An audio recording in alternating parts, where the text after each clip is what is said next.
Isang mapagpalang araw po sa ating lahat. Ikinagagalak ko po na kayo po ay anyayahan na panoorin ang OHC video ng Mensahero ng Silangan. Sapagkat kung kayo po ay may mga katanungan sa inyong isipan na hindi nasasagot, baka sakali dito po masagot ang inyong mga katanungan. Sapagkat ako po, noong hindi ko pa po ito napapanood, marami din po akong mga katanungan na gumugulo sa aking isipan. Ngunit nung dumating po itong video na ito sa buhay ko at pinanood ko, dito po nagkaroon ng linaw ang mga gumugulo sa aking isipan. Lahat po nasagot. Kaya pagpapala po ito para sa akin. Sana sa inyo din po. Be blessed! At kung kayo po ay naliwanagan at nasiyahan sa inyong mapapanood, paki-like and share lang po. Follow the link po. Nasa baba lang. Thank you po!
Masayang bati mga Ophirians.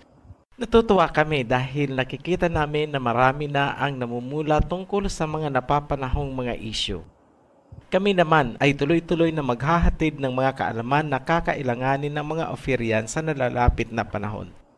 Para sa mga new subscribers, welcome po sa ating virtual community. Natapos na natin sa mga nakaraang video ang Gihon River System.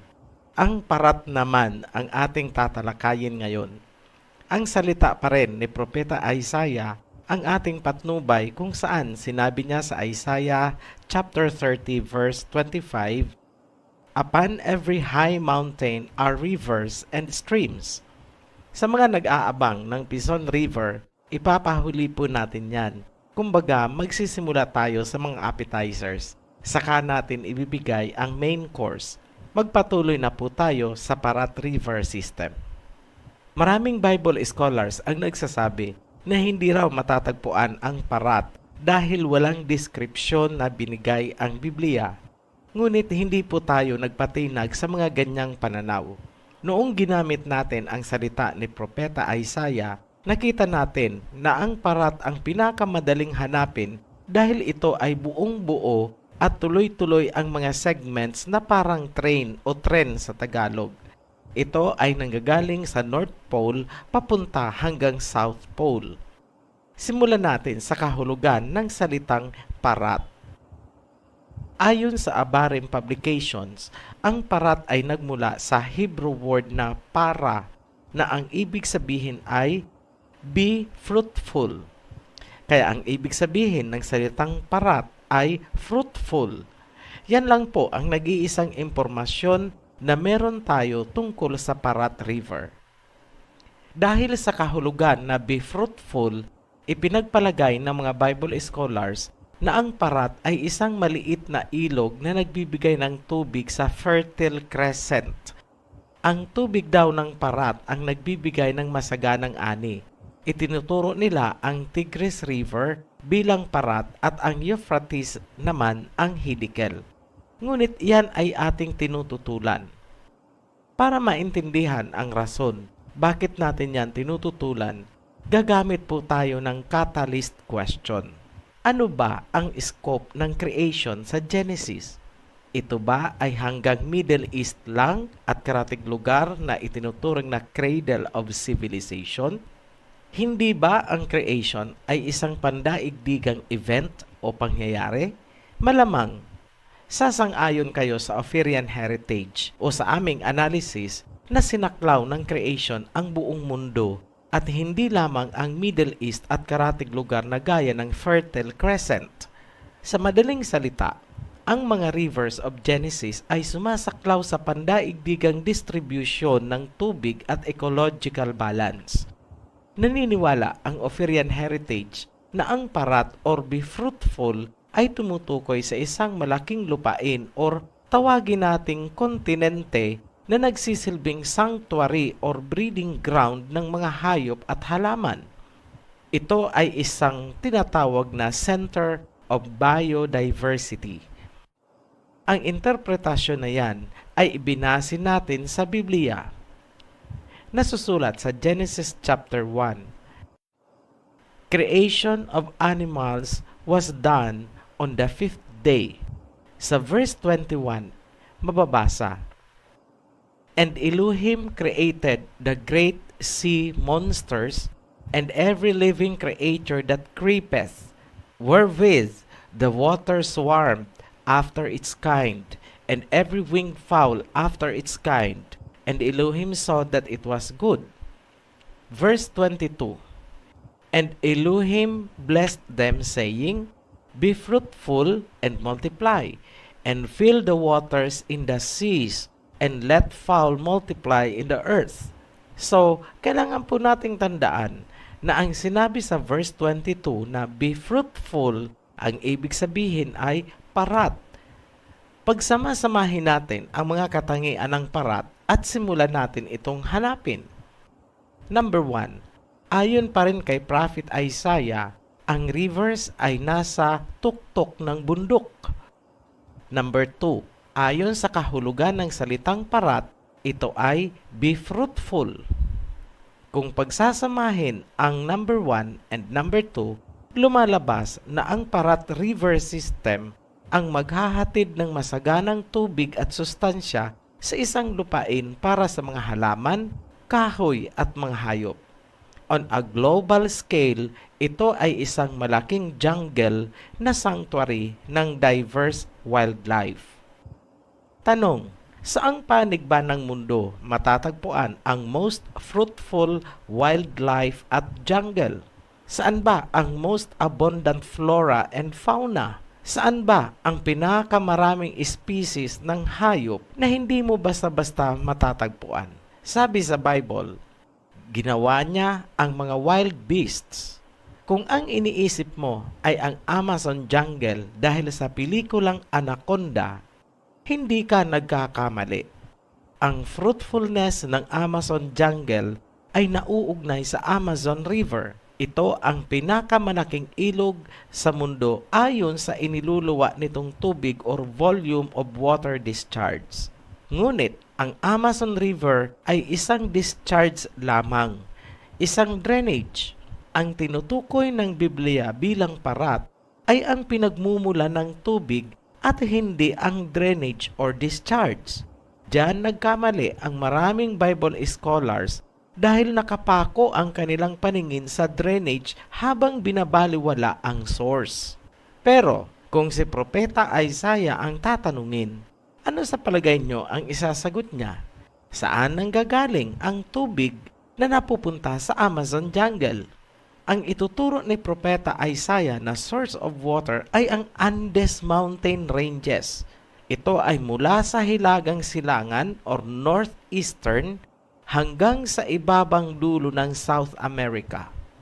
Sa muli, makikita nyo ang kaibahan ng resulta kung ang sinusunod natin ay ang biblical context. Ang Andes Mountain ay bahagi lamang ng geological structure ng parat na makikita sa ibabaw ng lupa or terrain. Ngunit, kung papansinin natin, ang geological structure ay hindi natatapos sa South America. Sa mga may alam kung paano gamitin ang Google Earth, subukan niyong titigan mabuti ang buntot ng Andes Mountain na nasa South America. Kapansin-pansin na may bahagi ito na gumapang sa ilalim ng dagat at tumawid papuntang Antarctica.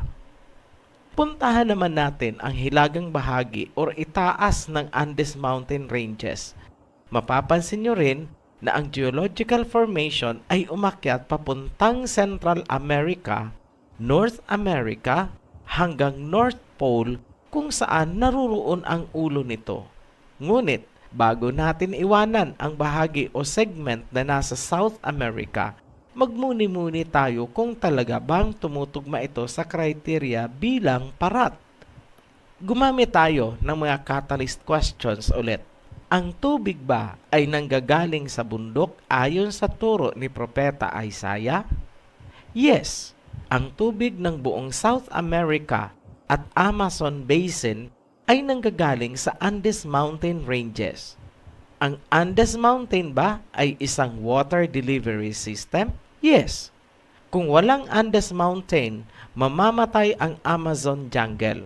Katunayan, ang Andes Mountain Ranges ay hindi lamang tagahatid ng tubig dahil sa tuktok ng Andes Mountain ay matatagpuan ang mga nakaimbak na tubig sa pormang yelo. Ang Andes Mountain River System ba ay naging fruitful? Yes. Andyan ang Amazon jungle na hindi maitatanggi bilang isang sanctuary of wildlife and biodiversity ng mundo. Huwag pong malilito. Ang bahagi ng Parat River System na nasa South America ay tinawag nating Andes Mountain Range. Ang geologic formation na ito ay nagmumula sa North Pole pababa hanggang sa South Pole at tinawag na Continental Divides of the Americas.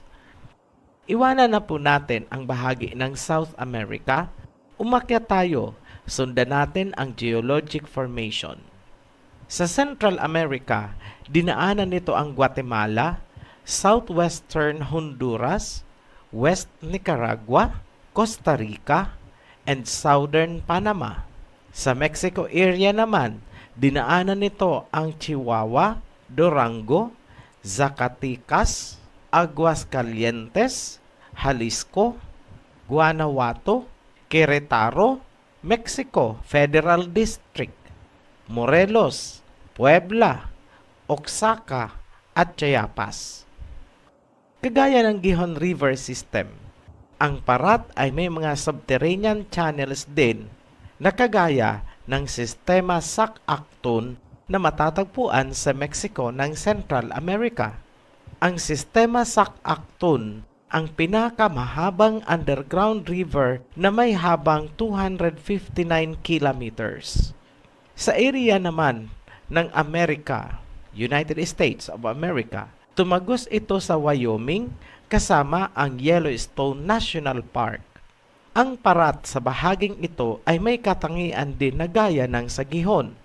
Meron din itong pools and fountains. Marahil, ang pagkakapareho ng kanilang mga katangian ang dahilan kung bakit labis na inilarawan ang Gihon para hindi ito mapagpalit. Sa mga nais ng advanced science studies, iminumungkahi po namin na aralin nyo ang continental drifting theory ni Alfred Wegener kung saan ipinagpalagay niya na ang Africa at South America ay iisa lamang noong panahon ng Pangaea Supercontinent. Kapag naintindihan nyo po kasi ang theory, maiintindihan nyo rin bakit magkapareho ang katangian ni Gihon at saka ni Parat. Hindi po namin yan ididetalye dito para maiwasan po ang pagkalito ng marami. We want to keep this simple as much as possible. So, dadaanan natin ang theory ni Wegener pagdating po natin sa creation series. Maglalabas po tayo ng creation series in the future. So, bumalik po tayo. Dumaan din ang Parat sa bahagi ng Colorado kung saan matatagpuan ang pinakamataas na tuktok nito sa North America. Ang Grand Canyon ay bahagi ng Parat System. Paakyat mula sa bahagi ng Colorado, ang bahagi ng Parat ay tinawag na Rocky Mountain. Mula sa Rocky Mountain, dumiretso na ito sa Canada at sinakop ang Waterton Lakes National Park hanggang sa North Pole. Sa pangkalahatan, ang Parat River System ang main source na pinagkukunan ng tubig ng bawat bansa na dinaanan nito. Sa geography, ito ay tinawag na continental divides. Kung hindi susuriin ang papel na ginagampanan ng continental divide sa distribution ng tubig, hindi mo aakalain na ito pala ang parat ng Genesis.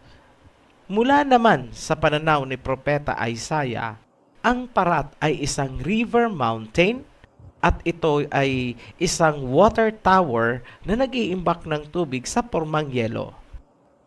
Hindi rin nakapagtataka kung bakit hindi na ito gaanong inilarawan sa Biblia. Ito ay sa kadahilanang madali lang itong matukoy kung susundin ang patnubay ni Propeta Isaiah na nakasulat sa Isaiah 30 verse 25. Buo na po ang Parat River System. Sa ating pagbabalik, isusunod naman natin ang Hiddekel. Muli po kaming nagpapasalamat sa mga patuloy na sumusubaybay at tumatangkilik sa ating mga videos. At sa mga bagong subscribers, welcome po sa ating virtual community of free thinkers. We are one in spirit. At kung kayo po ay naliwanagan at nasiyahan sa inyong mapapanood, paki-like and share lang po. Follow the link po. Nasa baba lang. Thank you po.